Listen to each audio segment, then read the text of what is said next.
श्री वाहिगुरु साहिब जी।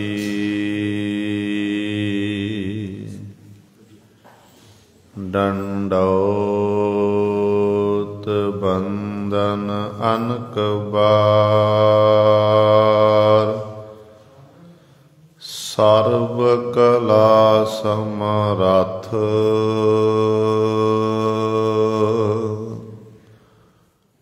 Dolan ते राखो प्रभु, नानक दे कर हाथ। तेरे कवन कवन गुण कह कह गावा, तू साहिब गुणी निधाना। तुमरी महिमा बारन न साको, तू ठाकुर ऊच भगवाना। मैं हर हर नाम धर सोई, ज्यों पावै त्यों राख मेरे साहिब। मैं तुझ बिन अबर न कोई, मैं ताण दीवान तू है मेरा स्वामी। मैं तुद आगे अरदास, मैं होर थाओ नाही, जिस पह करो बेनंती। मेरा दुख सुख तुझ ही पास, जिता जियो पिंड सब तेरा। तू अंतर जामी पुरख भगवान, दासन दास कह जन नानक। जिहा तू कराए तिहा हो करी वखियान। दासन दास कह जन नानक, जिहा तू कराए तिहा हो करी वखियान। वाणी गुरु गुरु है बाणी, बिच बाणी अमृत सारे। गुर बाणी कहै सेवक जन मानै, परतख गुरु निस्तारे। सो कहो टल गुर सेविया, अहनिस सहज सुभाए। दर्शन परसया गुरु कै, जन्म मरण दुख जाए। होवै तख सामंदी, मूर अरसो कुरसो झटिया। तुद डिठे सच्चे पातशाह, मल जन्म जन्म दी कटिया। सज्जन सच्चा पातशाह, सिर साहांदै साहो। जिस पास बैठिया सोहिया, सबना दा बेसाहो। हो। सतनाम श्री वाहिगुरु साहिब जी। तुखारी महला पहला। सुन नाह प्यारे इक बेनंती मेरी, तू निज कर वसड़ा हों रुल भस्मै ढेरी। सुन नाह प्यारे इक बेनंती मेरी, तू निज कर वसड़ा हों रुल भस्मै ढेरी। बिन अपने नाहै कोई न चाहै, क्या कहिए क्या कीजै। अमृत नाम रसन रस रसना, गुर शब्दी रस पीजै। बिन नावै को संग न साथी, आवै जाए कनेरी।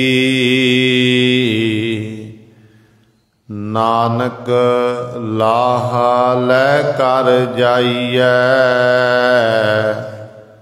साची सच मत तेरी। बिन नावै को संग न साथी, आवै जाए कनेरी। नानक लाहा लै कर जाइयै, साची सच मत तेरी।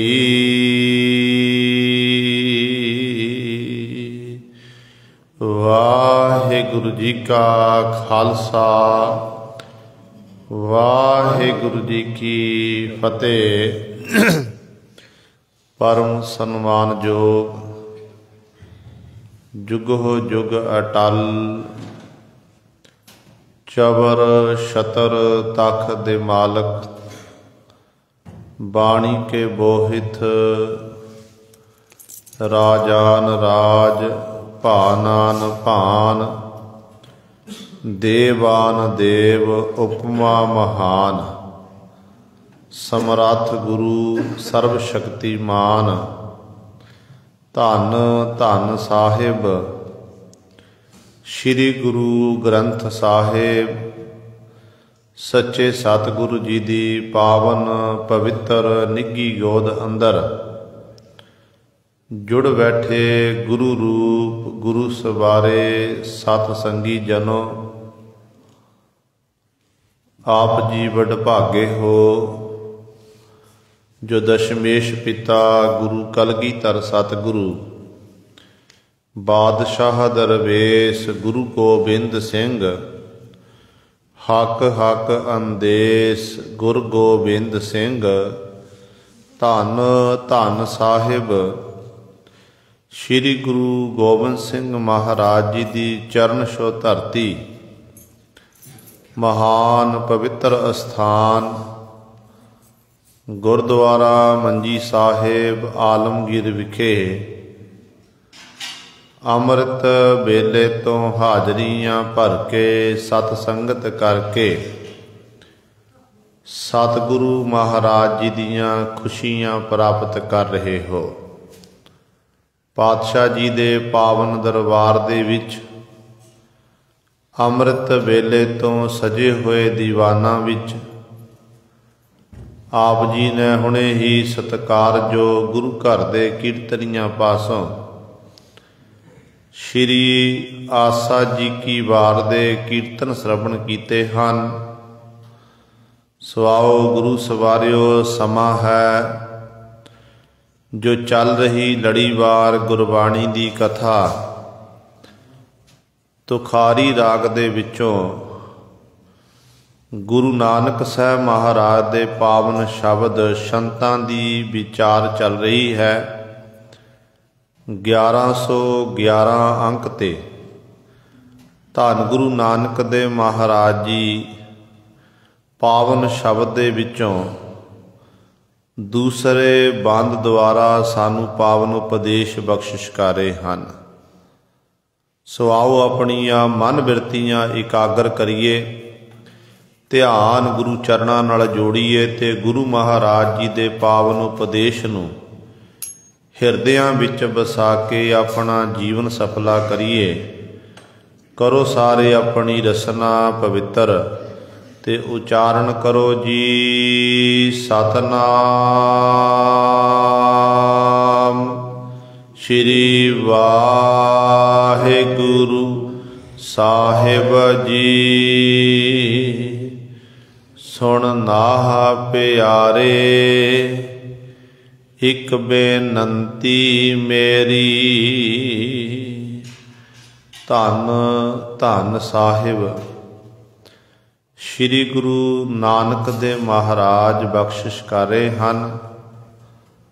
ਕੱਲ ਵਾਲੀ ਵਿਚਾਰ 'ਚ ਆਪ ਜੀ ਨੇ ਸ਼ਰਵਣ ਕੀਤਾ ਸੀ ਕਿ ਸਤਿਗੁਰੂ ਮਹਾਰਾਜ ਨੇ ਇਹ ਉਪਦੇਸ਼ ਬਖਸ਼ਿਆ ਕਿ ਜੀਵ ਇਸਤਰੀ ਬਾਰ-ਬਾਰ ਭਰਮ ਵਿੱਚ ਭੁਲੇਖੇ ਵਿੱਚ ਰਹਿ ਕੇ ਗਲਤੀਆਂ ਕਰਦੀ ਫਿਰਦੀ ਹੈ ਤੇ ਆਪਣੇ ਪਿਰ ਪਤੀ ਪਰਮੇਸ਼ਰ ਨੂੰ ਜੀਵ ਇਸਤਰੀ ਨੇ ਛੱਡਿਆ ਹੋਇਆ ਹੈ ਤੇ ਅਵਿਦਿਆ ਰੂਪੀ ਰਾਤ ਵਿੱਚ ਇਹ ਸੁੱਤੀ ਪਈ ਹੈ। ਇਹਨੂੰ ਕਿਸੇ ਪ੍ਰਕਾਰ ਦੀ ਸੋਝੀ ਨਹੀਂ ਤੇ ਆਪਣੇ ਪਤੀ ਦੀ ਸਾਰ ਖਬਰ ਨਹੀਂ ਲੈਣਾ ਕੀਤੀ ਤੇ ਇਸੇ ਤਰ੍ਹਾਂ ਸਾਰੀ ਜ਼ਿੰਦਗੀ ਵਿਸ਼ਿਆਂ ਦੇ ਵਿੱਚ ਗਲਤਾਨ ਹੋ ਕੇ, ਵਿਕਾਰਾਂ ਦੇ ਵਿੱਚ ਗਲਤਾਨ ਹੋ ਕੇ ਜੀਵ ਇਸਤਰੀ ਨੇ ਬਤੀਤ ਕਰ ਦਿੱਤੀ। ਹਉਮੈ ਦੇ ਵਿੱਚ ਹੀ ਅਫਰੀ ਰਹੀ ਤੇ ਅਖੀਰ ਤੇ ਫਿਰ ਉਹ ਸਮਾਂ ਆਇਆ ਕਿ ਸਰੀਰ ਰੂਪੀ ਜਿਹੜਾ ਇਹ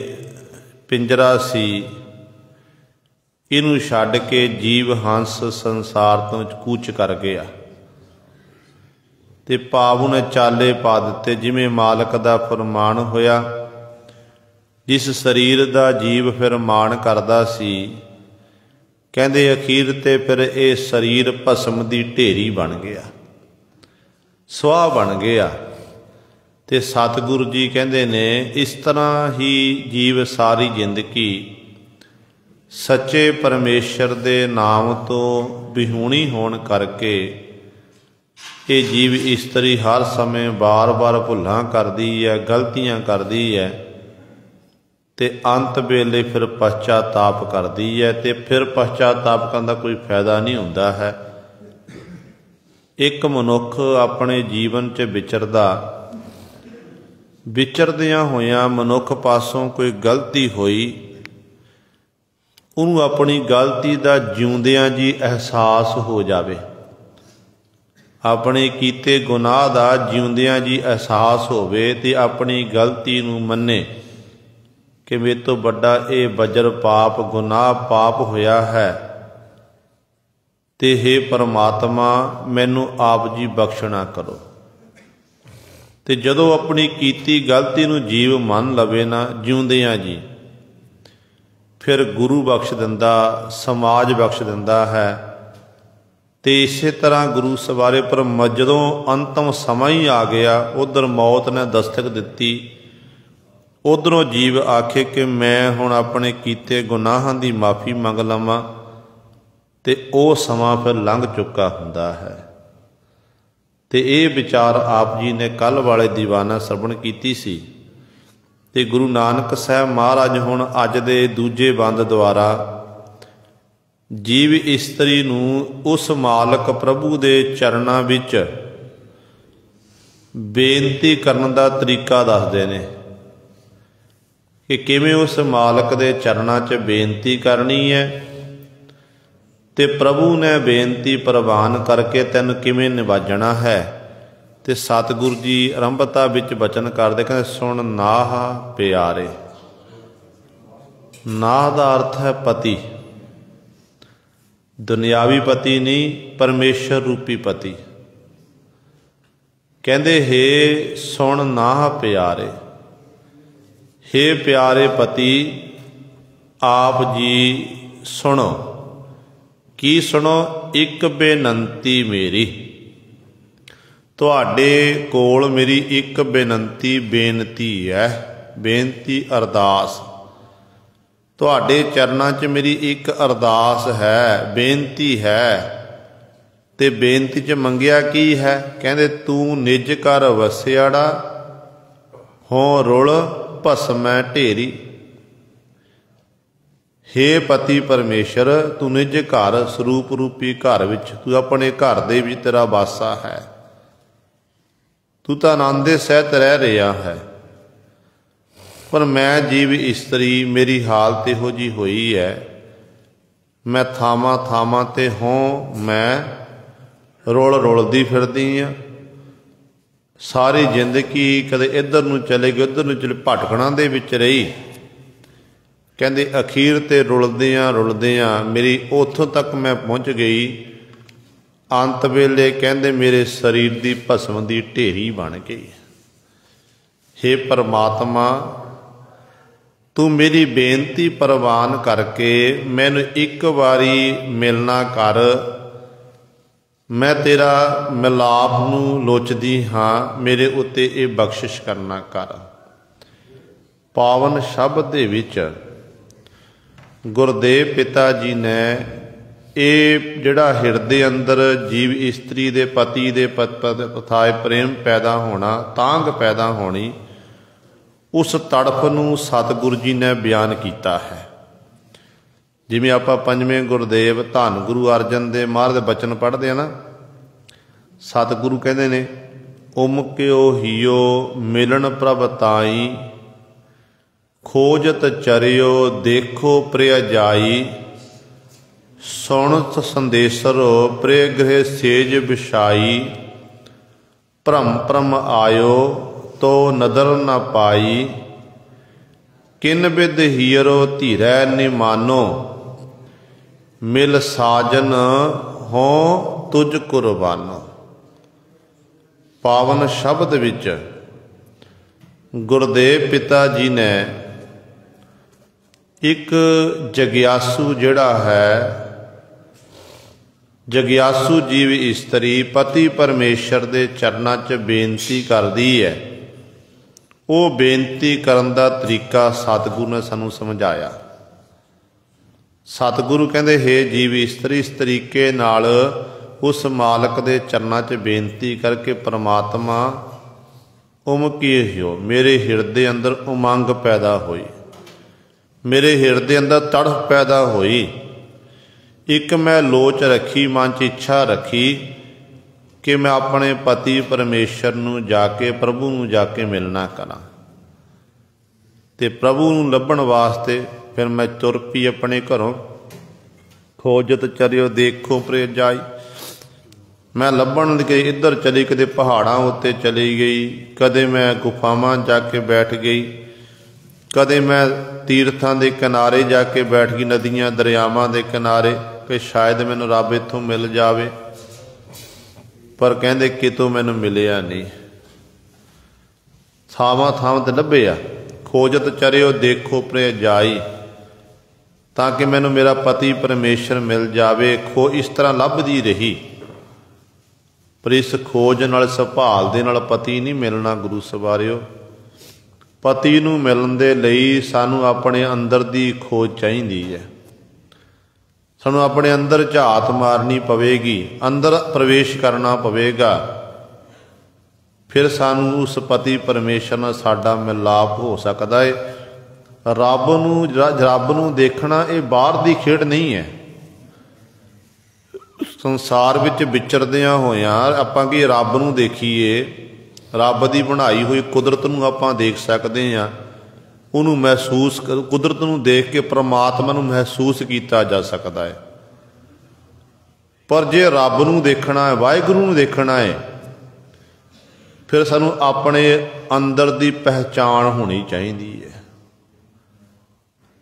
ਕਿ ਰੱਬ ਕਿਤੇ ਬਾਹਰ ਨਹੀਂ ਹੈ, ਪਰਮਾਤਮਾ ਤਾਂ ਸਾਡੇ ਅੰਦਰ ਹੀ ਬੈਠਾ ਹੋਇਆ।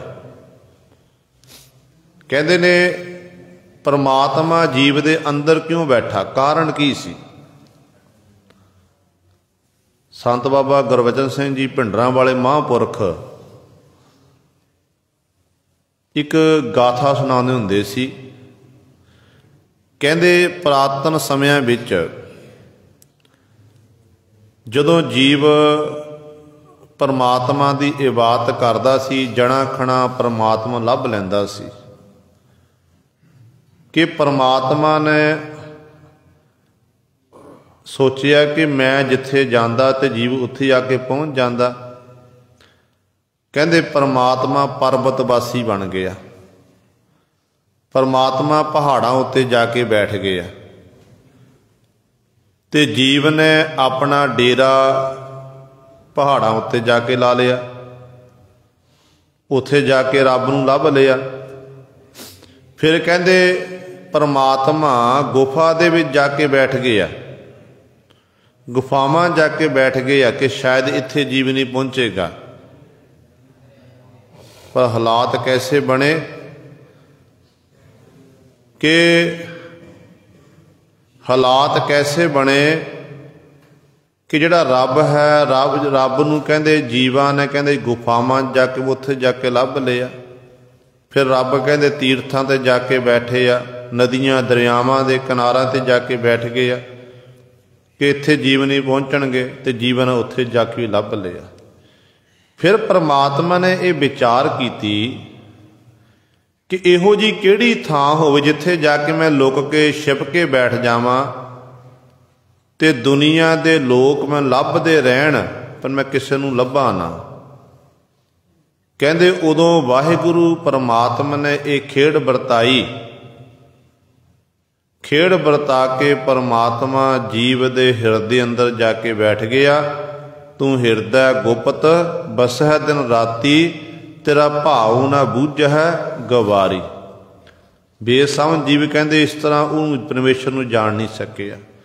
रब साडे हिरदे अंदर आके बैठ गया ते जीव बाहर टक्करां मारदा फिरदा है, थावां थावां ते विचरदा कि शायद मैनूं इत्थों मिल जावे, इत्थों मिल जावे। पर जिन्हें गुरु सवारे रब नूं अज तक प्राप्त किया ना, उन्हें अपने अंदर की खोज की है। उन्हें फिर कायो देवा कायो देवल कायो जंगम जाति, कायो धूप दीपने बेदा कायो पूजो पाती। ते उन्हें काया नूं ही देवता मन्निया, फिर शरीर नूं ही देवता मन्निया, क्योंकि इस शरीर दे विचों ही रब की प्राप्ति हुई है। इस शरीर के अंदर ही वो वाहिगुरू रह रहा है। फिर अखीर ते कहता जो ब्रह्मंडे सोई पिंडे, जो खोजै सो पावै, पीपा प्रणवै परम तत्त होए, सतगुर होए लिखावै।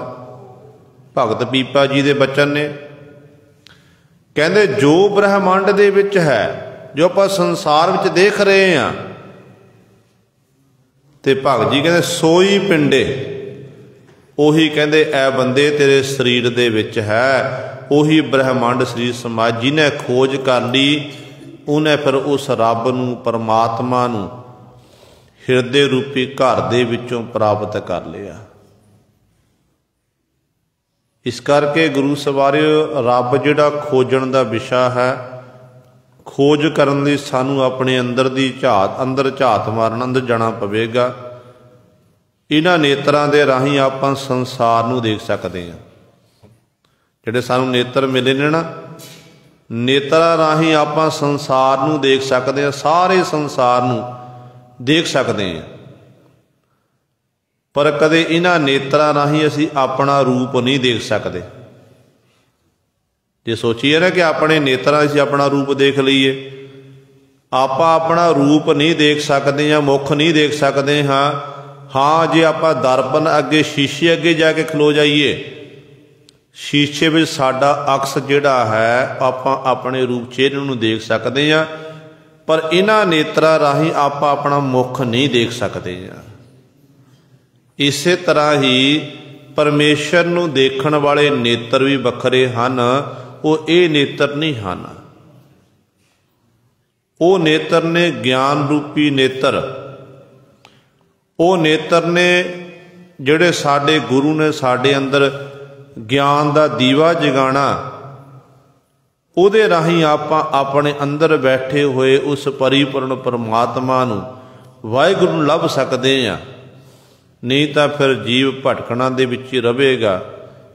ਜਿਵੇਂ ਭੱਟ ਜੀ ਕਹਿੰਦੇ ਨੇ, ਭੱਟ ਜੀ ਗੁਰੂ ਪਾਤਸ਼ਾਹ ਦੀ ਹਜ਼ੂਰੀ ਵਿੱਚ ਆਏ, ਉਹਨਾਂ ਨੇ ਸਤਿਗੁਰ ਦੀ ਸ਼ਰਨ ਤੱਕੀ, ਗੁਰੂ ਪਾਤਸ਼ਾਹ ਪਾਸੋਂ ਗਿਆਨ ਪ੍ਰਾਪਤ ਕਰਕੇ ਪਰਮੇਸ਼ਰ ਨੂੰ ਲੱਭ ਲਿਆ। ਤੇ ਭੱਟ ਜੀ ਕਹਿੰਦੇ ਨੇ, ਰਹਿਓ ਸੰਤ ਹੋ ਟੋਲ, ਸਾਧ ਵੋ ਤੇਰੇ ਡਿਠੇ, ਸੰਨਿਆਸੀ ਤਪੱਸਿਆ ਮੁਖੋਂ ਇਹ ਪੰਡਤ ਮਿੱਠੇ, ਬਰਸ ਏਕ ਹੋਂ ਫਿਰਿਓ, ਕਿਨੈ ਨਹੁ ਪਰਚੋ ਲਾਇਓ, कहते है कहती सुनी, रहत को खुशी न आयो, हर नाम छोड़ दूजा लगे, तिन के गुण हो क्या कहो, गुर दयो मिलायो पिखिया, जिव तू रखै तिब रहो। भट्ट भिखा जी दे ये वचन ਕਹਿੰਦੇ ਪਰਮੇਸ਼ਰ ਨੂੰ ਲੱਭਣ ਵਾਸਤੇ, ਭੱਟ ਜੀ ਕਹਿੰਦੇ ਮਨ ਦੀ ਸ਼ਾਂਤੀ ਲੈਣ ਵਾਸਤੇ ਮੈਂ ਵੱਡੇ ਵੱਡੇ ਸੰਤਾਂ ਮਹਾਂਪੁਰਖਾਂ ਦੀ ਸੰਗਤ ਕੀਤੀ, ਵੱਡੇ ਵੱਡੇ ਸਾਧ ਲੋਕਾਂ ਦੀ ਸੰਗਤ ਕੀਤੀ, ਤਾਂ ਕਿ ਸ਼ਾਇਦ ਮੈਨੂੰ ਇਹਨਾਂ ਦੀ ਸੰਗਤ ਕਰਕੇ ਰੱਬ ਦੀ ਪ੍ਰਾਪਤੀ ਹੋ ਜਾਵੇ। ਕਹਿੰਦੇ ਤਪ ਸਾਧਨਾ ਕਰਨ ਵਾਲਿਆਂ ਕੋਲ ਮੈਂ ਗਿਆ, ਫਿਰ ਸੰਨਿਆਸੀਆਂ ਕੋਲ ਗਿਆ, ਫਿਰ ਮੈਂ ਬਨਾਰਸ ਦੀ ਧਰਤੀ ਦੇ ਰਹਿਣ ਵਾਲੇ ਪੰਡਤ ਲੋਕ ਨੇ ਉਹਨਾਂ ਕੋਲ ਚਲਿਆ ਗਿਆ। ਕਹਿੰਦੇ ਜਦੋਂ ਉਹਨਾਂ ਪਾਸੋਂ ਮੈਂ ਰਹਿਤ ਦੇ ਬਾਅਦ ਗੱਲ ਸੁਣਨਾ ਕੀਤੀ, ਉਪਦੇਸ਼ ਦਿੰਦੇ ਨੇ ਦੁਨੀਆ ਦੇ ਲੋਕਾਂ ਨੂੰ, ਆਪਣੇ ਗ੍ਰੰਥ ਪੜ੍ਹ ਕੇ ਉਪਦੇਸ਼ ਦਿੰਦੇ ਨੇ, ਪਰ ਦੂਜੇ ਨੂੰ ਉਪਦੇਸ਼ ਦੇ ਰਹੇ, ਆਪ ਕਹਿੰਦੇ ਕਮਾਈ ਨਹੀਂ ਕਰ ਰਹੇ ਹਨ, ਕਿਉਂਕਿ ਰਹਿਤ ਕੋ ਖੁਸ਼ੀ ਨਾ ਆਇਓ। ਉਹਨਾਂ ਦੀ ਰਹਿਣੀ ਬਹਿਣੀ ਦੇਖ ਕੇ ਮੇਰੇ ਮਨ ਨੂੰ ਸਕੂਨ ਨਹੀਂ ਆਇਆ, ਮਨ ਦੀ ਤਸੱਲੀ ਨਹੀਂ ਹੋਈ, ਕਿਉਂਕਿ ਇਹਨਾਂ ਲੋਕਾਂ ਦੀ ਹਾਲਤ ਕੈਸੀ ਸੀ, ਹਰ ਨਾਮ ਛੋੜ ਦੂਜਾ ਲੱਗੇ, ਤਿੰਨ ਕੇ ਗੁਣ ਹੋ ਕਿਆ ਕਹੋ। ਭੱਟ ਭਿਖਾ ਜੀ ਕਹਿੰਦੇ ਨੇ, ਕਹਿੰਦੇ ਇਹਨਾਂ ਨੇ ਹਰੀ ਪਰਮਾਤਮਾ ਦੇ ਨਾਮ ਨੂੰ ਛੱਡਿਆ ਹੋਇਆ, ਦਵੈਤ ਵਿੱਚ ਫਸੇ ਹੋਏ, ਇੱਕ ਦੂਜੇ ਨਾਲ ਈਰਖਾ ਇਤਿਆਦ ਕਰਦੇ ਨੇ, ਮਾਇਆ ਦਾ ਪਸਾਰਣ ਦੇ ਮਨਾਂ ਉੱਤੇ ਫੈਲਿਆ ਹੋਇਆ। ਪਰ ਕਹਿੰਦੇ ਹਾਲਾਤ ਇਹੋ ਜਿਹੇ ਬਣ ਚੁੱਕੇ, ਜਿਸ ਕਰਕੇ ਮੈਂ ਸਾਰਿਆਂ ਨੂੰ ਛੱਡ ਕੇ ਆ ਗਿਆ। ਕਿੰਨਾ ਸਮਾਂ ਵਿਚਰੇ ਨੇ, ਕਹਿੰਦੇ ਬਰਸ ਏਕ ਹੋਂ ਫਿਰਿਓ, ਇੱਕ ਬਰਸ, ਇੱਕ ਸਾਲ ਤੱਕ ਮੈਂ ਇਸੇ ਤਰ੍ਹਾਂ ਭਟਕਣਾ ਵਿੱਚ ਰਿਹਾ। ਪਰ ਕਹਿੰਦੇ ਇਹਨਾਂ ਦੀ ਸੰਗਤ ਕਰਕੇ ਮੇਰੇ ਮਨ ਨੂੰ ਸਕੂਨ ਪ੍ਰਾਪਤ ਨਹੀਂ। ਹੁਣ ਕੀ ਅਵਸਥਾ ਬਣੀ, ਕਹਿੰਦੇ ਬਰਸ ਏਕ ਹੋਂ ਫਿਰਿਓ, ਕਿਨੈ ਨਹੁ ਪਰਚੋ ਲਾਇਓ, कहते है कहते सुनी, रहत को खुशी न आयो, हर नाम छोड़ दूजा लगे, तिन के गुण हो क्या कहो, गुर दयो मिलायो भिखिया, जिव तू रखै तिब रहो। ਕਹਿੰਦੇ ਮੇਰੇ ਗੁਰੂ ਨੇ ਬੜੀ ਬਖਸ਼ਿਸ਼ ਕੀਤੀ, ਰਹਿਮਤ ਕੀਤੀ, ਤੇ ਮੇਰੇ ਉੱਤੇ ਤਰਸ ਕਰਕੇ ਮੈਨੂੰ ਭੱਟ ਭਿਖੇ ਨੂੰ, ਭਿਖਾ ਜੀ ਕਹਿੰਦੇ ਨੇ, ਮੈਨੂੰ ਗੁਰੂ ਮਿਲਾ ਦਿੱਤਾ। ਜਦੋਂ ਮੈਂ ਗੁਰੂ ਦੀ ਸ਼ਰਨ ਵਿੱਚ ਆਇਆ, ਗੁਰੂ ਦੀ ਰਹਿਣੀ ਬਹਿਣੀ ਦੇਖੀ, ਗੁਰੂ ਦੇ ਬਚਨ ਸੁਣੇ, ਤੇ ਬਚਨ ਸੁਣ ਕੇ ਮੇਰੇ ਮਨ ਨੂੰ ਸਕੂਨ ਮਿਲਿਆ, ਆਨੰਦ ਮਿਲਿਆ। ਇਹ ਗੁਰੂ ਕਹਿੰਦੇ ਕਿਹਨੂੰ ਨੇ? ਸਤਿਗੁਰੂ ਕਹਿੰਦੇ ਨੇ, ਜਿਸ ਮਿਲਿਆ ਮਨ ਹੋਏ ਆਨੰਦ, ਸੋ ਸਤਿਗੁਰ ਕਹੀਐ, ਮਨ ਕੀ ਦੁਬਦਾ ਬਿਨਸ ਜਾਏ, ਹਰ ਪਰਮ ਪਦ ਲਹੀਐ। ਜਿਹਨੂੰ ਮਿਲ ਕੇ ਮਨ ਨੂੰ ਆਨੰਦ ਸਕੂਨ ਪ੍ਰਾਪਤ ਹੋਵੇ, ਜਿਹਨੂੰ ਮਿਲ ਕੇ ਮਨ ਦੀ ਦੁਬਦਾ ਖਤਮ ਹੋ ਜਾਵੇ, ਅਸਲ ਵਿੱਚ ਗੁਰੂ ਸਵਰੇ ਉਹ ਗੁਰੂ ਹੈ। ਜਦੋਂ ਆਪਾਂ ਗੁਰੂ ਗ੍ਰੰਥ ਸਾਹਿਬ ਮੱਥਾ ਟੇਕਦੇ ਹਾਂ, ਤੇ ਗੁਰੂ ਗ੍ਰੰਥ ਸਾਹਿਬ ਮਹਾਰਾਜ ਦੀ ਬਾਣੀ ਪੜ੍ਹ ਕੇ ਸਾਡੇ ਮਨ ਦੀਆਂ ਦੁਬਦਮਾਂ ਖਤਮ ਹੁੰਦੀਆਂ ਨੇ, ਜੇ ਆਪਾਂ ਬਾਣੀ ਨੂੰ ਵਿਚਾਰ ਕੇ ਪੜ੍ਹੀਏ। ਕਿਸੇ ਪ੍ਰਕਾਰ ਦਾ ਕੋਈ ਸਵਾਲ ਸਾਡੇ ਮਨ ਵਿੱਚ ਹੋਵੇ, ਗੁਰਬਾਣੀ ਪੜ੍ਹਨੀ ਆਪਾਂ ਆਰੰਭ ਕਰ ਦਈਏ, ਤੇ ਪੜ੍ਹਦੇ ਹਾਂ ਗੁਰਬਾਣੀ, ਪੜ੍ਹਦੇ ਹਾਂ ਸਾਰ ਹੀ ਸਾਨੂੰ ਸਾਡੇ ਸਵਾਲਾਂ ਦਾ ਉੱਤਰ ਗੁਰੂ ਗ੍ਰੰਥ ਸਾਹਿਬ ਮਿਲਦਾ ਹੈ, ਜੇ ਆਪਾਂ ਮਨ ਕਰਕੇ ਬਾਣੀ ਪੜ੍ਹੀਏ। ਸਾਡੇ ਮਨ ਦੇ ਸ਼ੰਕੇ ਨਿਵਰਤ ਸਤਿਗੁਰੂ ਜੀ ਅੱਜ ਵੀ ਕਰਦੇ ਨੇ। ਪਰ ਲੋੜ ਹੈ ਗੁਰੂ ਉੱਤੇ ਸ਼ਰਧਾ ਦੀ, ਭਾਵਨਾ ਦੀ। ਜੇ ਸ਼ਰਧਾ ਭਾਵਨਾ ਨਹੀਂ, ਗੁਰੂ ਦੇ ਪ੍ਰਤੀ ਪ੍ਰੇਮ ਨਹੀਂ, ਫਿਰ ਕੁਝ ਵੀ ਨਹੀਂ ਹੋਣਾ। ਇਸ ਕਰਕੇ ਸਤਿਗੁਰੂ ਮਹਾਰਾਜ ਸਮਝਾਉਂਦੇ ਨੇ, ਪਾਤਸ਼ਾਹ ਕਹਿੰਦੇ ਨੇ, ਮਨ 'ਚ ਕਹਿੰਦੇ ਤਾਂਘ ਪੈਦਾ ਹੋ ਗਈ ਰੱਬ ਨੂੰ ਮਿਲਣ ਦੀ, ਪਰਮੇਸ਼ਰ ਨੂੰ ਮਿਲਣ ਦੀ। ਕਹਿੰਦੇ ਖੋਜਤ ਚਰਿਓ ਦੇਖੋ ਪ੍ਰਿਯ ਜਾਈ, ਭਾਲ ਕਰਨੀ ਲੱਭ ਚੱਲ ਪਿਆ, ਤਾਂ ਕਿ ਮੇਰਾ ਫਿਰ ਪਤੀ ਪਰਮੇਸ਼ਰ ਮੈਨੂੰ ਮਿਲ ਜਾਵੇ। ਕਹਿੰਦੇ ਫਿਰ ਸੁਣਤ ਸੰਦੇਸਰੋ ਪ੍ਰਿਯ ਗ੍ਰਹਿ ਸੇਜ ਪਿਛਾਈ। ਕਹਿੰਦੇ ਪਤੀ ਦਾ ਆਉਣਾ ਸੁਣਿਆ ਕਿ ਮੇਰਾ ਪਤੀ ਪਰਮੇਸ਼ਰ ਮੇਰੇ ਘਰ ਵਿੱਚ ਆਵੇਗਾ। ਕਹਿੰਦੇ ਉਦੋਂ ਮੈਂ ਆਪਣੇ ਹਿਰਦੇ ਰੂਪੀ ਘਰ ਵਿੱਚ ਸੇਜਾ ਵਿਛਾ ਲਈ। ਸੁਣਤ ਸੰਦੇਸਰੋ ਪ੍ਰਿਯ ਗ੍ਰਹਿ ਸੇਜ ਵਿਛਾਈ। ਪਰ ਹੋਇਆ ਕਿ ਭਰਮ ਭਰਮ ਆਇਓ ਤੋ ਨਦਰ ਨਾ ਪਾਈ।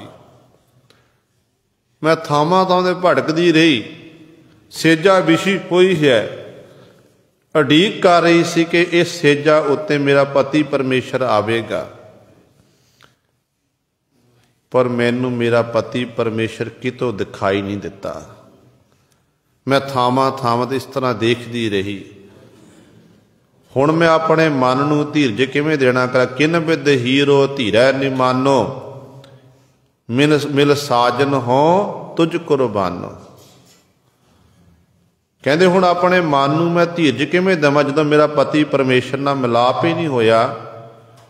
ਹੇ ਸੱਜਣ, ਹੇ ਪਤੀ ਪਰਮੇਸ਼ਰ, ਮੈਂ ਤੇਤੋਂ ਕੁਰਬਾਨ ਹਾਂ, ਸਦਕੇ ਹਾਂ, ਮੇਰੇ ਉੱਤੇ ਬਖਸ਼ਿਸ਼ ਕਰ। ਮੇਰੇ ਮਨ ਦੇ ਬਿਰਹੇ ਨੂੰ ਦੇਖ ਕੇ, ਮੇਰੇ ਮਨ ਦੀ ਤੜਫ ਨੂੰ ਦੇਖ ਕੇ, ਮੇਰੇ ਮਾਲਕਾ ਮੈਨੂੰ ਆ ਕੇ ਦੀਦਾਰ ਦੇਣਾ ਕਰ, ਮੈਨੂੰ ਮਿਲਾਪ ਬਖਸ਼ਣਾ ਕਰ, ਤਾਂ ਕਿ ਮੇਰੇ ਮਨ ਦੀ ਪਿਆਸ ਬੁੱਝ ਜਾਵੇ। ਪਰ ਸਤਿਗੁਰੂ ਕਹਿੰਦੇ ਨੇ, ਏਕਾ ਸੇਜ ਵਿਛੀ ਧਨ ਕੰਤਾ, ਧਨ ਸੂਤੀ ਪਿਰ ਸਦ ਜਾਗੰਤਾ। ਕਹਿੰਦੇ ਕਾਰਨ ਕੀ ਹੈ ਕਿ ਇਸ ਜੀਵ ਇਸਤਰੀ ਨੂੰ ਪਤੀ ਪਰਮੇਸ਼ਰ ਦੀ ਪ੍ਰਾਪਤੀ ਕਿਉਂ ਨਹੀਂ ਹੋ ਰਹੀ। ਤੇ ਸਤਿਗੁਰੂ ਕਹਿੰਦੇ ਅਸਲ ਕਾਰਨ ਇਹ ਹੈ ਕਿ ਜੀਵ ਇਸਤਰੀ ਅਵਿਦਿਆ ਰੂਪੀ ਰਾਤ ਵਿੱਚ ਸੁੱਤੀ ਪਈ ਹੈ, ਸੇਜਾ ਵਿਛੀ ਹੋਈ ਹੈ। ਜਿਸ ਸੇਜਾ ਉੱਤੇ ਜੀਵ ਇਸਤਰੀ ਦਾ ਵਾਸਾ ਹੈ, ਉਸੇ ਸੇਜਾ ਉੱਤੇ ਪਤੀ ਪਰਮੇਸ਼ਰ ਦਾ ਵਾਸਾ ਹੈ। ਫਰਕ ਇੰਨਾ ਹੈ ਕਿ ਪਤੀ ਪਰਮੇਸ਼ਰ ਜਾਗਦਾ ਹੈ, ਸਤਿਗੁਰ ਜਾਗਤਾ ਹੈ ਦਿਓ, ਤੇ ਜੀਵ ਇਸਤਰੀ ਉਹ ਸੇਜਾ ਉੱਤੇ ਗੂੜੀ ਨੀਂਦ ਸੁੱਤੀ ਪਈ ਹੈ, ਜਿਹਨੂੰ ਕਿਸੇ ਪ੍ਰਕਾਰ ਦੀ ਸੋਝੀ ਨਹੀਂ ਹੈ। ਇਹੀ ਕਾਰਨ ਹੈ ਕਿ ਜੀਵ ਇਸਤਰੀ ਦਾ ਉਸ ਪਤੀ ਪਰਮੇਸ਼ਰ ਨਾਲ ਮਿਲਾਪ ਨਹੀਂ ਹੋ ਰਿਹਾ।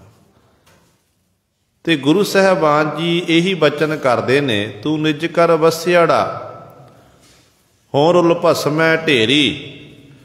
ਹੇ ਪਰਮਾਤਮਾ, ਤੂੰ ਤਾਂ ਆਪਣੇ ਇਸ ਘਰ ਵਿੱਚ ਸਰੂਪ ਰੂਪੀ ਘਰ 'ਚ ਵਸਿਆ ਹੋਇਆ ਹੈ, ਆਪਣੇ ਘਰ 'ਚ ਰਹਿ ਰਿਹਾ। ਪਰ ਮੇਰੀ ਜੀਵ ਇਸਤਰੀ ਦੀ ਹਾਲਤ ਕਿਹੋ ਜਿਹੀ ਹੈ? ਮੈਂ ਰੁਲਦੀ ਫਿਰਦੀ ਹਾਂ ਥਾਵਾਂ ਥਾਵਾਂ ਤੇ, ਰੁਲਦੀ ਫਿਰਦੀ, ਤੇ ਇੱਕ ਦਿਨ ਸਮਾਂ ਆਉਣਾ ਮੇਰੇ ਸਰੀਰ ਦੀ ਢੇਰੀ ਬਣ ਜਾਣੀ, ਭਸਮ ਬਣ ਜਾਣੀ ਹੈ, ਸੁਆਹ ਬਣ ਜਾਵੇਗੀ। ਇਸ ਕਰਕੇ ਮਾਲਕਾ, ਜਿਉਂਦਿਆਂ ਜੀ ਮੇਰੇ ਮਨ ਦੀ ਇਹ ਤੜਫ ਹੈ ਕਿ ਮੇਰਾ ਆਪ ਜੀ ਨਾਲ ਮਿਲਾਪ ਹੋ ਜਾਵੇ, ਮੈਨੂੰ ਆਪ ਜੀ ਦੇ ਦੀਦਾਰ ਹੋ ਜਾਣ। ਤੇ ਕਈ ਵਾਰੀ ਗੁਰੂ ਸਰ ਇਹੋ ਜਿਹਾ ਸਮਾਂ ਵੀ ਆਉਂਦਾ ਹੈ ਕਿ ਜੀਵ ਜਦੋਂ ਆਪਣੇ ਮਾਲਕ ਨਾਲ, ਪ੍ਰਭੂ ਨਾਲ ਇੱਕਮਿਕ ਹੋਵੇ ਨਾ, ਕੋਈ ਮਾੜਾ ਕਰਮ ਜਾਗ ਆਉਂਦਾ। ਮਾੜਾ ਕਰਮ ਜਾਗਣ ਕਰਕੇ ਫਿਰ ਜੀਵ ਗੁਰੂ ਸਵਾਰਿਓ ਭਟਕਣਾ ਵਿੱਚ ਪੈ ਜਾਂਦਾ, ਬੇਮੁਖ ਹੋ ਜਾਂਦਾ ਗੁਰੂ ਤੋਂ। ਆਪਾਂ ਗੁਰੂ ਦੀ ਹਜ਼ੂਰੀ ਵਿੱਚ ਬੈਠੇ ਹੋਏ ਹਾਂ, ਨਿੱਤਾ ਪ੍ਰਤੀ ਨਤਮਸਤਕ ਹੁੰਦੇ ਹਾਂ। ਇਹ ਸਾਡੇ ਚੰਗੇ ਭਾਗਾਂ ਦੀ ਨਿਸ਼ਾਨੀ ਹੈ। ਗੁਰੂ ਦਾ ਧੰਨਵਾਦ ਕਰਿਆ ਕਰੋ ਕਿ ਸਤਿਗੁਰੂ, ਤੁਸਾਂ ਨੇ ਤਰਸ ਕਰਕੇ ਸਾਨੂੰ ਆਪਣੀ ਗੋਦ ਵਿੱਚ ਬੈਠਣ ਦਾ ਸੁਭਾਗਾ ਸਮਾਂ ਬਖਸ਼ਿਸ਼ ਕੀਤਾ ਹੈ। ਮਨ ਦਾ ਪਤਾ ਨਹੀਂ ਕਦੋਂ ਮਨ ਨੇ ਕਿੱਥੇ ਧੋਖਾ ਦੇਣਾ ਹੈ। ਜਦੋਂ ਗੁਰੂ ਕਲਗੀਧਰ ਪਾਤਸ਼ਾਹ ਮਹਾਰਾਜ ਸਾਬੋ ਕੀ ਤਲਵੰਡੀ ਤੋਂ ਦਮਦਮਾ ਸਾਹਿਬ ਤੋਂ ਸਤਿਗੁਰੂ ਚਾਲੇ ਪਾਏ ਨੇ। ਸਤਿਗੁਰੂ ਜੀ ਨੇ ਹਜੂਰ ਸਾਹਿਬ ਧਰਤੀ ਤੇ ਜਾਣਾ ਹੈ। ਰਾਜਸਥਾਨ ਦੇ ਵਿੱਚੋਂ ਹੋ ਕੇ ਸਤਿਗੁਰੂ ਜੀ ਜਾ ਰਹੇ ਨੇ।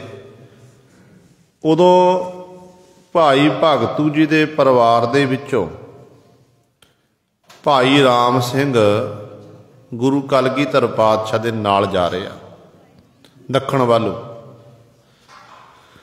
ਜਦੋਂ ਜਾ ਰਿਹਾ ਰਸਤੇ ਦੇ ਵਿੱਚ ਤਾਂਘ ਪੈਦਾ ਹੋ ਗਈ ਆਪਣੇ ਪਰਿਵਾਰ ਦੀ, ਯਾਦ ਆਈ ਆਪਣੇ ਘਰ ਦੀ, ਪਰਿਵਾਰ ਦੀ, ਬੱਚਿਆਂ ਦੀ, ਤੇ ਮਨ 'ਚ ਇੱਛਾ ਜ਼ਾਹਰ ਕਰ ਲਈ ਕਿ ਹੁਣ ਮੈਂ ਇੱਥੋਂ ਵਾਪਸ ਮੁੜਨਾ ਹੈ।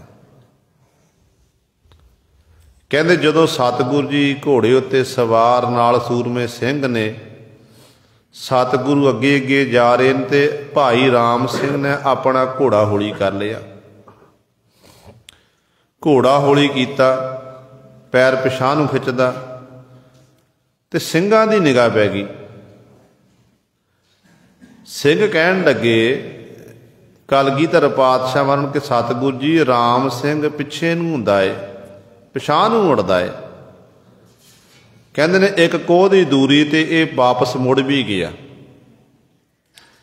ਕਲਗੀਧਰ ਪਾਤਸ਼ਾਹ ਮਹਾਰਾਜ ਨੇ ਉਸੇ ਸਮੇਂ ਆਪਣਾ ਇੱਕ ਸਿੰਘ ਭੇਜਿਆ, ਕਹਿਣ ਲੱਗੇ ਜਾ ਕੇ ਰਾਮ ਸਿੰਘ ਨੂੰ ਰੋਕ ਕੇ ਲੈ ਕੇ ਆਵੋ ਕਿ ਰਾਮ ਸਿੰਘ ਤੈਨੂੰ ਗੁਰੂ ਚੇਤੇ ਕਰਦਾ, ਤੂੰ ਗੁਰੂ ਨਾਲ ਚੱਲਣਾ ਕਰ। ਜਦੋਂ ਭਾਈ ਰਾਮ ਸਿੰਘ ਕੋਲ ਸਿੰਘ ਗਿਆ, ਘੋੜਾ ਦੜਾਇਆ, ਅੱਗੇ ਜਾ ਕੇ ਰੋਕਿਆ, ਕਹਿਣ ਲੱਗੇ ਰਾਮ ਸਿੰਘ ਤੈਨੂੰ ਸਤਿਗੁਰੂ ਜੀ ਯਾਦ ਕਰਦੇ ਨੇ। ਕਿੱਧਰ ਨੂੰ ਜਾ ਰਿਹਾ? ਕਹਿਣ ਲੱਗਿਆ ਮੈਂ ਆਪਣੇ ਘਰ ਪਰਿਵਾਰ ਵਿੱਚ ਜਾ ਰਿਹਾ ਹਾਂ। ਤੈਨੂੰ ਸਤਿਗੁਰੂ ਯਾਦ ਕਰਦੇ ਨੇ, ਤੂੰ ਸਤਿਗੁਰੂ ਦੇ ਬਚਨਾਂ ਨੂੰ ਮੰਨਣਾ ਕਰ। ਹੁਣ ਰਾਮ ਸਿੰਘ ਦੁਬਿਧਾ ਵਿੱਚ ਹੈ। ਇੱਕ ਮਨ ਕਹਿ ਰਿਹਾ ਕਿ ਮੈਂ ਗੁਰੂ ਕੋਲ ਜਾਣਾ ਕਰਾਂ, ਮੈਂ ਗੁਰੂ ਦੇ ਬਚਨਾਂ ਨੂੰ ਮੰਨਾਂ, ਤੇ ਦੂਜਾ ਮਨ ਕਹਿ ਰਿਹਾ ਹੈ ਕਿ ਨਹੀਂ, ਮੈਂ ਆਪਣੇ ਪਰਿਵਾਰ ਵਿੱਚ ਜਾਵਾਂ, ਆਪਣੇ ਘਰ ਨੂੰ ਸਾਂਭਾਂ। ਤੇ ਕਹਿਣ ਲੱਗਾ ਨਹੀਂ, ਮੈਂ ਬਹੁਤ ਗੁਰੂ ਦੀ ਸੰਗਤ ਕਰ ਲਈ, ਹੁਣ ਮੇਰਾ ਮਨ ਹੈ ਕਿ ਮੈਂ ਘਰ ਵਿੱਚ ਜਾ ਕੇ ਪਹੁੰਚਣਾ ਕਰਾਂ। ਸਿੰਘ ਵਾਪਸ ਮੁੜ ਗਿਆ। ਕਲਗੀਧਰ ਪਾਤਸ਼ਾਹ ਮਹਾਰਾਜ ਨੂੰ ਜਾ ਕੇ ਬੇਨਤੀ ਕੀਤੀ ਕਿ ਪਾਤਸ਼ਾਹ ਭਾਈ ਰਾਮ ਸਿੰਘ ਜਾਣ ਲਈ ਤਿਆਰ ਨਹੀਂ ਹੈ, ਇਨਕਾਰ ਕਰ ਦਿੱਤਾ। ਤੇ ਗੁਰੂ ਗੋਬਿੰਦ ਸਿੰਘ ਮਹਾਰਾਜ ਕਹਿੰਦੇ ਫਿਰ ਜਾ ਸਿੰਘਾ, ਜਾ ਕੇ ਉਹਨੂੰ ਕਹਿ ਧਰਤੀ ਉੱਤੇ 3 ਲਕੀਰਾਂ ਖਿੱਚ ਦੇ, ਧਰਤੀ ਉੱਤੇ 3 ਲਕੀਰਾਂ ਖਿੱਚ ਦੇ, ਤੇ ਜਾ ਕੇ ਆਖ ਰਾਮ ਸਿਆ ਇਹ ਲਕੀਰਾਂ ਪਾਰ ਨਾ ਕਰੀ, ਤੂੰ ਵਾਪਸ ਮੁੜ ਕੇ ਆ, ਤੂੰ ਸਤਿਗੁਰੂ ਦੇ ਨਾਲ ਚੱਲਣਾ ਕਰ, ਗੁਰੂ ਤੈਨੂੰ ਚੇਤੇ ਕਰਦਾ ਹੈ। ਕਹਿੰਦੇ 4 ਕੋਹ ਦੀ ਦੂਰੀ ਤੇ ਰਾਮ ਸਿੰਘ ਪਹੁੰਚ ਚੁੱਕਾ। ਸਿੰਘ ਨੇ ਆਪਣਾ ਘੋੜਾ ਦੜਾਇਆ, ਅੱਗੇ ਜਾ ਕੇ ਭਾਈ ਰਾਮ ਸਿੰਘ ਨੂੰ ਘੇਰਿਆ ਤੇ ਕਹਿਣ ਲੱਗੇ ਤੈਨੂੰ ਗੁਰੂ ਦਾ ਵਾਸਤਾ, ਤੈਨੂੰ ਗੁਰੂ ਚੇਤੇ ਕਰਦਾ, ਤੇਰੇ ਚੰਗੇ ਭਾਗ ਨੇ, ਗੁਰੂ ਤੈਨੂੰ ਵਾਰ-ਵਾਰ ਆਵਾਜ਼ਾਂ ਮਾਰ ਰਹੇ ਆ। ਰਾਮ ਸਿੰਘ ਤਾਂ ਘੋੜੇ ਥੱਲੇ ਉਤਰੇ, ਕਹਿੰਦੇ 3 ਲਕੀਰਾਂ ਖਿੱਚ ਦਿੱਤੀਆਂ ਤੇ ਬਚਨ ਕੀਤੇ ਕਿ ਗੁਰੂ ਕਹਿੰਦਾ ਇਹ ਲਕੀਰਾਂ ਪਾਰ ਨਹੀਂ ਕਰਨੀਆਂ। ਗੁਰੂ ਕਹਿੰਦਾ ਇਹ ਲਕੀਰਾਂ ਪਾਰ ਨਹੀਂ ਕਰਨੀਆਂ, ਚੱਲ ਗੁਰੂ ਦੇ ਕੋਲ, ਤੈਨੂੰ ਗੁਰੂ ਚੇਤੇ ਕਰਦਾ ਹੈ। ਰਾਮ ਸਿੰਘ ਦਾ ਮਨ ਫੇਰ ਦੁਬਿਧਾ ਵਿੱਚ। ਇੱਥੇ ਵੀ ਇੱਕ ਮਨ ਕਹਿ ਰਹੇ ਆ ਮੈਂ ਗੁਰੂ ਦੇ ਬਚਨ ਮੰਨਾਂ, ਗੁਰੂ ਦੇ ਨਾਲ ਜਾਣਾ ਕਰਾਂ। ਦੂਜਾ ਮਨ ਕਹਿ ਰਿਹਾ ਕਿ ਨਹੀਂ, ਮੈਂ ਆਪਣੇ ਪਰਿਵਾਰ ਵਿੱਚ ਜਾਵਾਂ, ਘਰ ਨੂੰ ਸਾਂਭਣਾ ਕਰਾਂ। ਤੇ ਗੁਰੂ ਸਵਾਰਿਓ ਇਨਕਾਰੀ ਹੋ ਗਿਆ, ਲਕੀਰਾਂ ਪਾਰ ਕਰ ਗਿਆ। ਸਿੰਘ ਫਿਰ ਵਾਪਸ ਮੁੜ ਕੇ ਆਇਆ। ਗੁਰੂ ਕਲਗੀਧਰ ਪਾਤਸ਼ਾਹ ਨੂੰ ਆਖਣ ਲੱਗਿਆ ਕਿ ਪਾਤਸ਼ਾਹ ਰਾਮ ਸਿੰਘ ਤਾਂ ਲਕੀਰਾਂ ਪਾਰ ਕਰ ਗਿਆ, ਪਾਤਸ਼ਾਹ ਨੂੰ ਪਰਿਵਾਰ ਦਾ ਮੋਹ ਜਾਗਿਆ, ਘਰ ਦਾ ਮੋਹ ਜਾਗਿਆ। ਗੁਰੂ ਕਲਗੀਧਰ ਪਾਤਸ਼ਾਹ ਕਹਿਣ ਲੱਗੇ ਸਿੰਘਾ ਇੱਕ ਵਾਰੀ ਫਿਰ ਜਾ, ਸਾਡਾ ਭਾਈ ਰਾਮ ਸਿੰਘ ਨਾਲ ਸਨੇਹ ਹੈ, ਇਹਦੇ ਪਰਿਵਾਰ ਦੇ ਘਰ ਵਿੱਚ ਸਿੱਖੀ ਹੈ, ਪਹਿਲਾਂ ਚੱਲੀ ਆ ਭਾਈ ਭਗਤੂ ਦੇ ਪਰਿਵਾਰ ਵਿੱਚੋਂ, ਇਸ ਕਰਕੇ ਸਿੰਘਾ ਤੂੰ ਫੇਰ ਜਾ, जाके आ साडा रुमाल भाई राम सिंह नूं देना कर। ते अपने मुखों आख के ये रुमाल ना समझी, ये गुरु गोबिंद सिंह महाराज की दस्तार है, इनू पार करके ना जामी। कह सिंह गया, सिंह ने जाके अगे भाई राम सिंह नूं घेरिया, धरती ते थले उतरिया ते वो रुमाल गुरु कलगीधर पास थले बिछा दिता। कहन लगा राम सिया,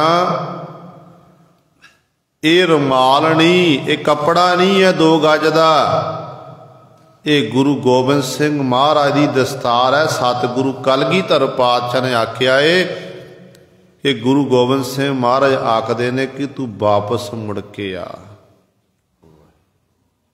हुण राम सिंह सहम गया, मन च डर पैदा होया, पर मोह दीयां तंदां ऐसियां बलवान हो चुकियां ने ते पार कर गया। कहन लगा नहीं, मैं हुण मन बना लिया, बहुत गुरु दे दर्शन दीदारे कर ले, बड़ी संगत कीती है, आनंदपुर साहिब तो लैके इत्थे तक मैं सतगुर दे नाल रहा हाँ। हुण मेरा बाकी समा रहिंदा ना, मैं अपने परिवार नूं देना है, मैं अपने घर की संभाल करनी है। ते गुरु सवारियो, गुरु तो बेमुख हो के कोई माड़ा कर्म जागिया, जिन्हें आनंदपुर साहिब तो लैके हुण तक गुरु पास संगत कीती होवे, किड्डी वड्डी बख्शिश होवेगी।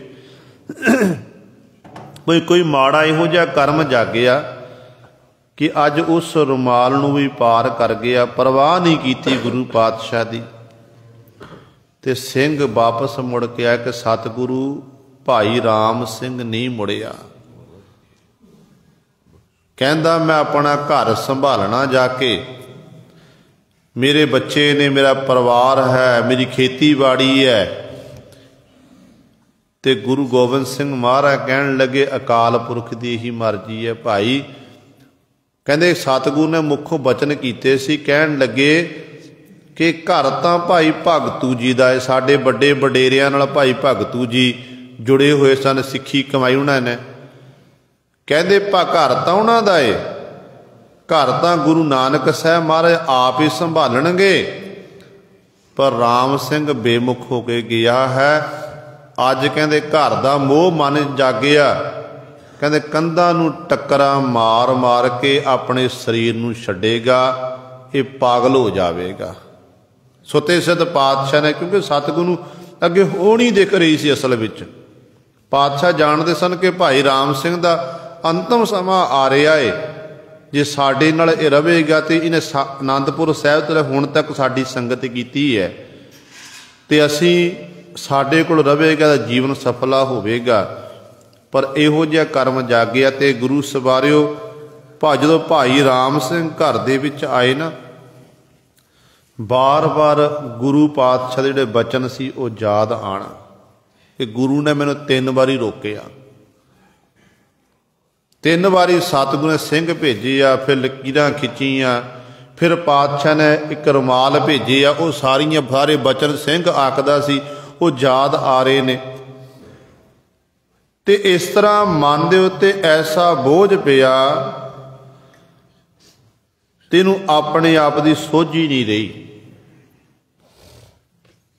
ते सोझी नहीं रही, हालात इहो जे बन गए ते अखीर ते अपने घर दीयां कंधां नूं टक्करा मारदियां होया एक दिन भाई राम सिंह ने अपने शरीर नूं छड्ड दिता।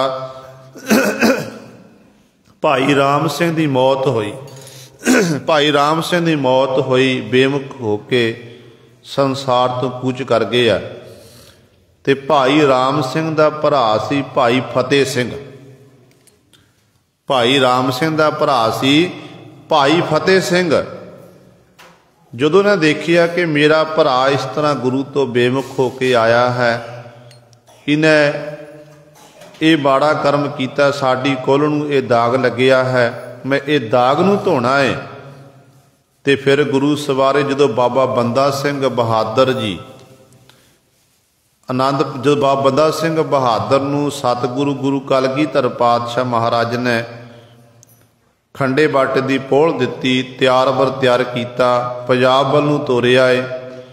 इतिहासकार लिखते ने कि बंदा सिंह बहादुर दे नाल भाई फतेह सिंह जी 500 सूरमे नाल लैके कहंदे जथे च शामिल होए सन। हरेक जंग युद्ध दे विच बड़े करतब दिखाए ताकि साडा ये दाग धोता जावे। अखीर ते गुरु सवारे जदों सूबा सरहंद दे नाल चप्पड़ चिड़ी विखे जदों युद्ध होया, एक पासे सामने भाई बाज सिंह गुरु कलगीधर पातशाह दा सूरमा, दूजे पासे जिहड़ा सूबा सरहंद वजीद खां घमसान दा युद्ध हो रहा है ते बाबा फतेह सिंह जी आए ने। इन्हां दे मन च उदों एक ख्याल आया कि मना वजीदा सूबा सरहंद दा सिर वढ़ के जिहड़ा साडे उत्ते मत्थे उत्ते दाग लग्या ना कि मेरा भरा राम सिंह बेमुख होके वापस आया है, मेरा सिर वढ़दे ते दाग धोदे आ। ते गुरु सवारे बाबा फतेह सिंह अगे वधे, कहते अगे वध के बड़ी जोर दी तलवार चलाई, श्री साहब चलाई है, सूबा सरहंद दा सिर वढ़ के धरती उत्ते डिग दिता सी।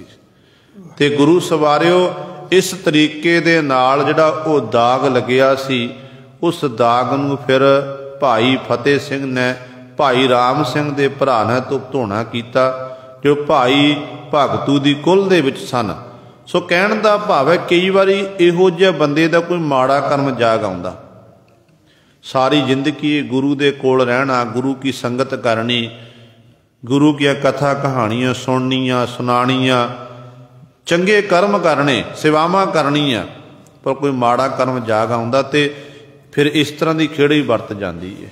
इस करके बार बार शुक्र करया करो, धन्नवाद करया करो कि सतगुरु तुसां ने साडे उत्ते किरपा कीती है, सानू अपनी गोद विच बैठण दा सुभागा समा बख्शिश कीता है। सतगुरु रहमत करनी रहिंदे सवासां तक इसे तरह सानू संगत बख्शदे रहण, ताकि असीं बाणी पढ़ते रहीए, बाणी नूं सुणदे रहीए, बाणी नूं विचारदे रहीए, क्योंकि बाणी ही सिख दा जीवन है। सिख दा जीवन असल विच गुरबाणी ही है। जे सिख गुरबाणी नहीं पढ़ता फिर जीवन धिक्कार है, फिर वो केवल नामधारी सिख है, कमाई वाला सिख नहीं हो सकता है।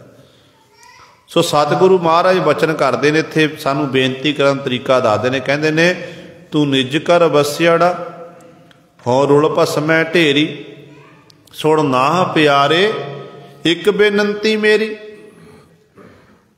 हे सुण ना प्यारे, ना परमेश्वर पति, हे पति परमेश्वर, हे प्यारे परमेश्वर, मेरी एक बेनती सुनना कर, मैं तेरे कोल बेनती करती हाँ।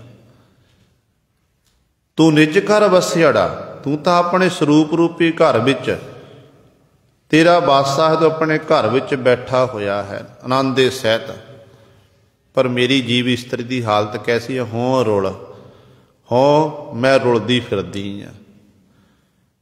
सारी जिंदगी बचपन तो लैके जवानी बुढ़ापे तक रुलदी फिरदी हाँ। अखीर ते कहते समा आ गया, फिर अखीर ते मेरी हालत इहो जी हो जा, रुलदियां रुलदियां कहते भस्म दी ढेरी मैं बन जावांगी।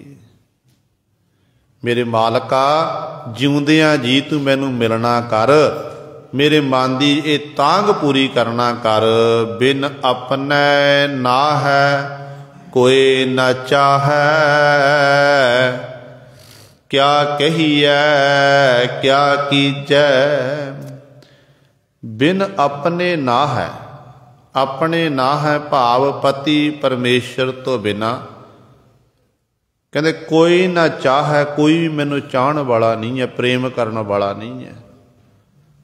पति परमेश्वर ही मैनू प्यार करदा, मैं उन्होंने प्यार करदी हाँ, ते मेरा पति परमेश्वर मैनू प्यार करदा है। ते होर परमेश्वर नूं छड्ड के क्या कही है क्या कीजै, किसी को मैं की कहना करा, की करना करा, मैनू किसी की प्रसन्नता नहीं चाहिए। परमात्मा तैनू प्रसन्न करने वास्ते दस मैं क्या कहना करा, किहड़े मुखों बोल बोलां, किहड़ा काम करा। ਤਾਂ ਕਿ ਮੇਰੇ ਮਾਲਕਾ ਤੇਰੀ ਪ੍ਰਸੰਨਤਾ ਮੈਨੂੰ ਪ੍ਰਾਪਤ ਹੋ ਜਾਵੇ, ਤੇਰੇ ਨਾਲ ਮੇਰਾ ਮਿਲਾਪ ਹੋ ਜਾਵੇ। ਅੰਮ੍ਰਿਤ ਨਾਮ ਰਸਨ ਰਸ ਰਸਨਾ, ਗੁਰ ਸ਼ਬਦੀ ਰਸ ਪੀਜੈ। ਅੱਗੋਂ ਫਿਰ ਪਹਿਲਾਂ ਜਗਿਆਸੂ ਜੀਵ ਇਸਤਰੀ ਬੇਨਤੀ ਕਰਦੀ ਹੈ, ਫਿਰ ਗੁਰੂ ਸਾਹਿਬਾਨ ਜੀ ਉੱਤਰ ਦਿੰਦੇ ਨੇ ਕਿ ਕਿਹੜਾ ਕੰਮ ਕਰਨਾ। ਜਦ ਜੀਵ ਇਸਤਰੀ ਨੇ ਆਖਿਆ ਨਾ, ਹੇ ਪਤੀ ਪਰਮੇਸ਼ਰ ਮੈਂ ਕੀ ਕਰਨਾ ਕਰਾਂ, ਕਿਹੜਾ ਗੁਣ ਮੈਂ ਆਪਣੇ ਅੰਦਰ ਧਾਰਨ ਕਰਾਂ, ਤਾਂ ਕਿ ਮੈਂ ਆਪਣੇ ਮੁੱਖੋਂ ਕਿਹੜੇ ਬੋਲ ਬੋਲਾਂ ਜਿਹਦੇ ਰਾਹੀਂ ਤੇਰੀ ਪ੍ਰਸੰਨਤਾ ਮੈਨੂੰ ਪ੍ਰਾਪਤ ਹੋ ਜਾਵੇ। ਤੇ ਜੀਵੀ ਇਸਤਰੀ ਨੂੰ ਫਿਰ ਸਤਿਗੁਰੂ ਜੀ ਉਪਦੇਸ਼ ਦਿੰਦੇ ਨੇ, ਕਹਿੰਦੇ ਨੇ ਅੰਮ੍ਰਿਤ ਨਾਮ ਰਸਨ ਰਸ ਰਸਨਾ। ਅੰਮ੍ਰਿਤ ਨਾਮ ਰਿਤੂ ਤੋਂ ਰਹਿਤ ਕਰਨ ਵਾਲਾ ਜਿਹੜਾ ਪਰਮੇਸ਼ਰ ਦਾ ਨਾਮ ਹੈ, ਆਪਣੀ ਰਸਨਾ ਨਾਲ ਕਹਿੰਦੇ ਜਪ ਭਾਈ।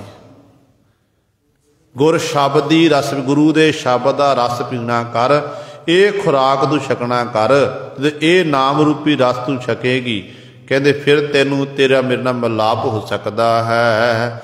ਬਿਨ ਨਾਵੈ ਕੋ ਸੰਗ ਨ ਸਾਥੀ, ਆਵੈ ਜਾਏ ਕਨੇਰੀ। ਨਾਮ ਤੋਂ ਬਿਨਾ, ਵਾਹਿਗੁਰੂ ਦੇ ਨਾਮ ਤੋਂ ਬਿਨਾ ਜੀਵ ਦਾ ਕੋਈ ਵੀ ਸੰਗੀ ਸਾਥੀ ਨਹੀਂ ਹੈ। ਅਸਲ ਵਿੱਚ ਸੰਗੀ ਸਾਥੀ ਸਤਿਗੁਰ ਦਾ ਨਾਮ ਹੀ ਹੈ। ਤੇ ਸਤਿਗੁਰੂ ਕਹਿੰਦੇ ਨਾਮ ਤੋਂ ਬਿਨਾ ਜੀਵ ਇਸਤਰੀ ਕਹਿੰਦੇ ਸੰਸਾਰ ਵਿੱਚ ਜਨਮ ਲੈ ਕੇ ਆਉਂਦੇ ਨੇ ਤੇ ਮਰ ਕੇ ਚਲੇ ਜਾਂਦੇ ਨੇ। ਅਨੇਕ ਹਨੇਰੀ ਬਹੁਤ ਸਾਰੀਆਂ ਜੂਨਾਂ ਦੇ ਵਿੱਚ ਇਹ ਜੀਵ ਇਸਤਰੀ ਭਟਕਦੀ ਫਿਰਦੀ ਹੈ। ਨਾਨਕ ਲਾਹਾ ਲੈ ਘਰ ਜਾਈਐ, ਸਾਚੀ ਸੱਚ ਮਤ ਤੇਰੀ। ਅਖੀਰਲੀ ਪੰਕਤੀ 'ਚ ਗੁਰਦੇਵ ਪਿਤਾ ਜੀ ਬਚਨ ਕਰਦੇ ਹਨ, ਕਹਿੰਦੇ ਨੇ ਨਾਨਕ ਗੁਰੂ ਜੀ ਉਚਾਰਨ ਕਰਦੇ ਕਿ ਨਾਨਕ ਲਾਹਾ ਲੈ ਘਰ ਜਾਈਏ। ਕਹਿੰਦੇ ਪਰਮੇਸ਼ਰ ਦੇ ਨਾਮ ਦਾ ਲਾਹਾ ਲੈ ਕੇ ਆਪਣੇ ਸਰੂਪ ਰੂਪੀ ਘਰ ਵਿੱਚ ਜਾਣਾ ਕਰੀਏ। ਕਹਿੰਦੇ ਉਹ ਲਾਹਾ ਕਿਵੇਂ ਲੈਣਾ ਹੈ? ਸਾਚੀ ਸੱਚ ਮਤ ਤੇਰੀ। ਹੇ ਪਰਮੇਸ਼ਰ ਤੇਰੀ ਬਾਣੀ ਸੱਚੀ ਹੈ, ਤੇਰਾ ਨਾਮ ਸੱਚਾ ਹੈ। ਹੇ ਗੁਰੂ ਸਾਹਿਬਾਨ ਜੀ, ਜਿਹੜੀ ਆਪ ਜੀ ਸਾਨੂੰ ਮਤ ਦਿੰਦੇ ਹੋ, ਅਕਲ ਦਿੰਦੇ ਹੋ, ਆਪ ਜੀ ਦੀ ਅਕਲ ਸੱਚੀ ਹੈ, ਉਹ ਮਤ ਸੱਚੀ ਹੈ। ਗੁਰੂ ਦੀ ਮਤ ਰਾਹੀਂ ਹੀ ਅਸੀਂ ਇਹ ਆਪਣੇ ਅੰਦਰ ਪਰਮੇਸ਼ਰ ਦੇ ਨਾਮ ਨੂੰ ਵਸਾ ਸਕਦੇ ਹਾਂ। ਇਹ ਗੁਰੂ ਸਵਾਰਿਓ ਸਤਿਗੁਰੂ ਮਹਾਰਾਜ ਨੇ ਸਾਡੇ ਉੱਤੇ ਬਖਸ਼ਿਸ਼ ਕੀਤੀ, ਰਹਿਮਤ ਕੀਤੀ ਹੈ। ਦਾਸ ਤੋਂ ਬੋਲਦਿਆਂ ਤੋਂ ਇੱਕ ਨਹੀਂ